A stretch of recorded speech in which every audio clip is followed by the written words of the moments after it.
중국이 이 자체 개발한 첫 제트 여객기 C919가 첫 상업 비행에 성공한 것에 대해서 중국이 열광하고 있습니다. 그런데 이 비행기를 과연 중국 자체 개발이라고 할 수 있는지, 또 이 제트 여객기의 미래가 보장될 수 있는 건지에 대해서는 많은 의문점들이 있습니다.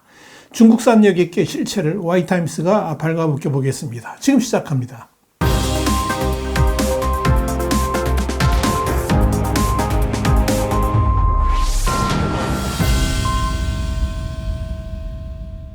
신화통신은 28일 중국 동방항공의 C919 여객기, 편명은 MU9191인데요.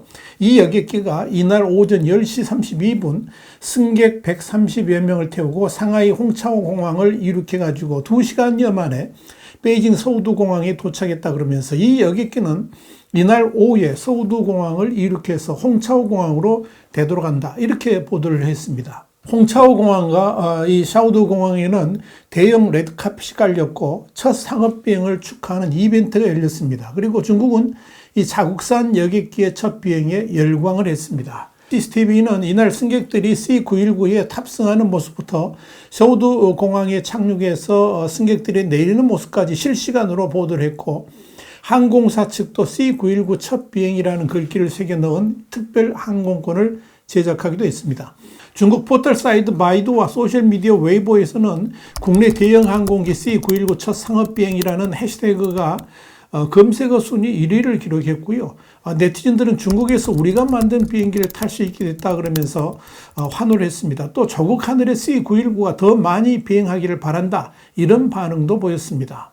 중국 상용 항공기, 이걸 코맥이라고 하는데, 이 코맥이 2006년 연구 개발에 착수해가지고 16년 만에 완성한 C919는 기내 통로가 하나, 협동체죠. 하나인 중형 여객기인데요. 164인승입니다. 대당 가격이 한 1억 달러, 그러니까 1317억 원 정도인 것으로 알려졌습니다. C919는 작년 하반기 중국 민항국 운항 허가 절차가 마무리돼가지고 12월에 동방항공에 첫 물량이 들어갔습니다. 동방항공은 올해 2월 1일 상업 운항을 앞두고 마지막 100시간 시험 비행을 시작했습니다. 그런데 시험 비행을 시작하자마자 사고가 발생했습니다. 이 상하이 홍차오 비행장을 출발해서 베이징 다싱 비행장에 도착할 때 좌측 엔진의 역추진 장치가 작동하지 않았기 때문입니다. 이 역추진 장치는 활주로에 내려앉은 비행기가 속도를 줄이도록 하는 역할을 하는데요.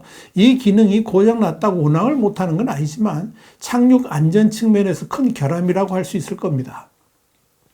이에 따라 애초에는 다싱 비행장을 출발해서 안의성 허페이로 갈 예정이었는데 모든 일정을 취소하고 다시 상하이로 돌아간 적이 있습니다. 중국의 관영 매체들은 2월 1일 동방항공의 C919 시험 비행을 앞두고 대대적으로 분위기를 띄웠는데, 사고 발생 후에 모든 언론에서 C919 관련 기사는 사라졌었습니다. 중국의 자체 개발 여객기에 대한 꿈은 거창했습니다. 중국은 2007년에 중형 여객기 개발 계획을 세웠고요. 2008년에 이 사업을 담당한 중국 상용항공기 공사, 그러니까 코맥을 설립했습니다. 중국이 이렇게 자체 개발 여객기에 눈독을 들이는 것은 2021년을 기준으로 했을 때 민항기 대수가 4,045대에 이르는 세계 최대 민항기 시장이기 때문에 그렇습니다. 그래서 이 시장을 계속 보잉사하고 에어버스에 내주지 않고 자체 개발 여객기로 충당하겠다, 이런 야심만만한 계획을 세웠던 겁니다. 사실 중국 여객기의 자체 개발 과정은 순탄치 못했습니다. 처음에는 2016년쯤에 상업 운행을 시작한다는 계획이었지만 여객기 설계와 제조, 비행 성능, 안전성 등의 분야에서 계속 문제가 생겨서 차일피일 일정이 미뤄졌었습니다.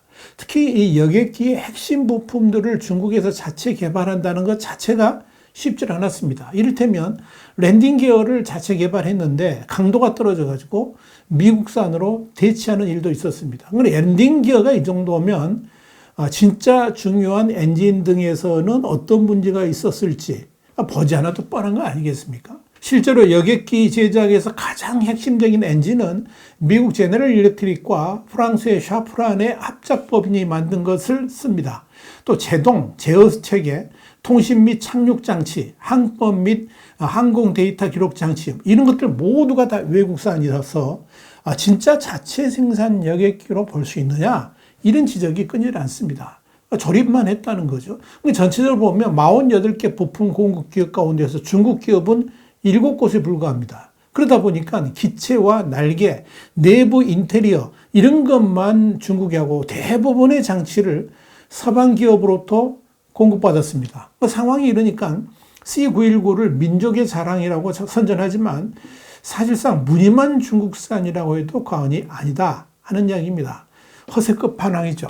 여기에 대해서 파이낸셜 타임스는 항공기의 가장 복잡한 부품 생산을 서방 기업에 의존하고 있다는 점에서 서방 회사의 재산권과 AS에 의존하고 있다는 것을 의미한다. 이렇게 지적을 했습니다. 그러니까 당연히 중국의 독자 기술이 아니라 해외 부품과 기술에 의존한 만큼 해외 구매자들이 지정학적 위험을 감수해야만 한다는 것이고, 미중 충돌로 인한 첨단 기술의 대중국 수출 규제가 심해지면 이마저도 난관에 부딪힐 가능성이 있다는 점에서 안전은 물론이고 이 외국 항공사들이 구매를 하기에는 상당한 무리가 따를 것이다. 이렇게 본 겁니다. 실제로 지난 2월 러시아의 우크라이나 침공으로 서방의 항공기 제작 관련 회사들이 러시아의 항공기 부품 공급을 전면 중단했습니다. 그렇다면 중국과 서방 사이의 관계가 악화된다면 그 어떤 일도 일어날 수 있을 겁니다.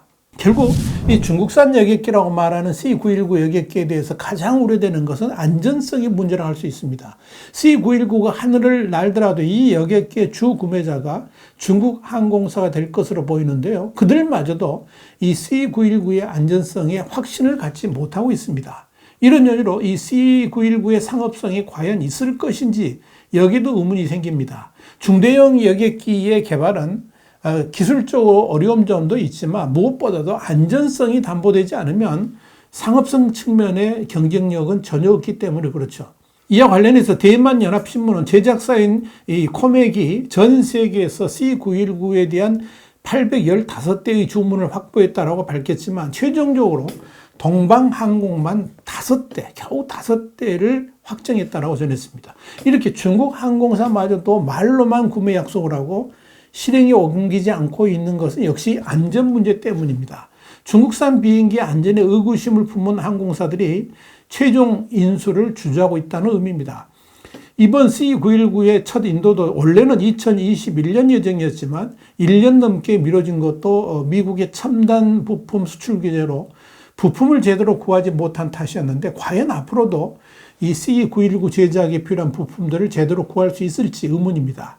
이에 따라서 대만연합신문은 안전 우려가 있어서 실제 운항에 나서더라도 당분간 승객들이 타기를 꺼릴 것이다. 이렇게 전망을 했습니다. 이 시점에 또 하나의 의문이 생깁니다. 중국 자체 개발이란 C919 기종이 외국까지 운행할 수 있는가 하는 문제입니다. 새로운 기종이 외국 운항을 하려면 이 항공기 디자인의 형식 인증을 받아야 하기 때문에 그렇습니다. 물론 중국 내에서도 자체 승인 절차를 가지고 있긴 하지만 그런 중국 승인 여부는 이 세계 항공기 시장에 거의 영향력을 미치지 못합니다. 결국 이 항공기 디자인 문제로 중국이 항공기를 실제 개발해도 중국 내에서만 비행이 가능하지 중국 이외의 지역에서 비행을 한다면 당장 이 법적인 문제에 직면할 수가 있습니다. 일본의 니케이는 이에 대해서 바로 이 문제가 중국산 여객기의 대규모 생산과 산업의 성장을 저해하는 요인이 될 것이다. 이렇게 지적을 한 겁니다. 중국산 여객기를 만드는 코맥이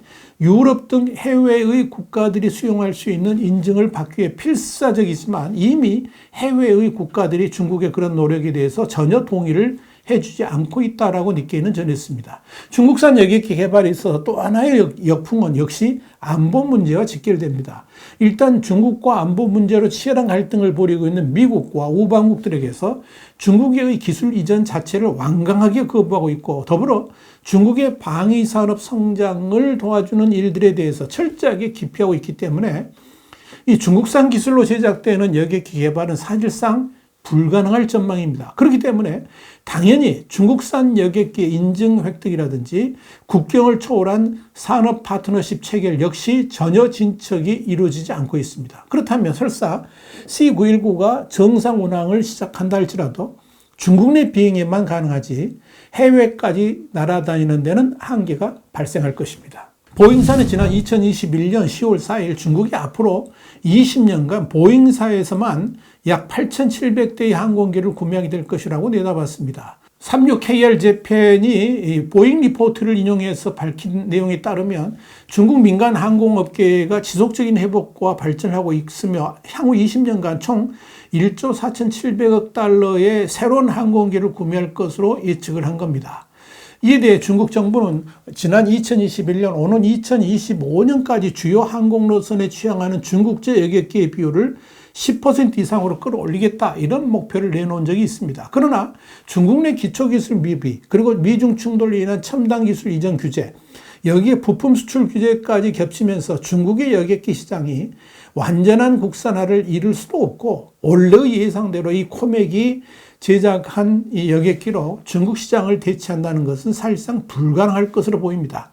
이렇게 보잉사와 에어버스사를 위협하는 항공기 제작 회사를 만들려던 중국의 꿈도 가물가물하기만 합니다. 사족 하나 드리죠. 혹시 앞으로 중국 내 여행을 하실 분들은 그 기종이 C919인가를 먼저 확인하시길 바랍니다. 안전에 문제가 있을 수도 있기 때문에 그렇습니다. 와이탄 정세 분석이었습니다. 감사합니다.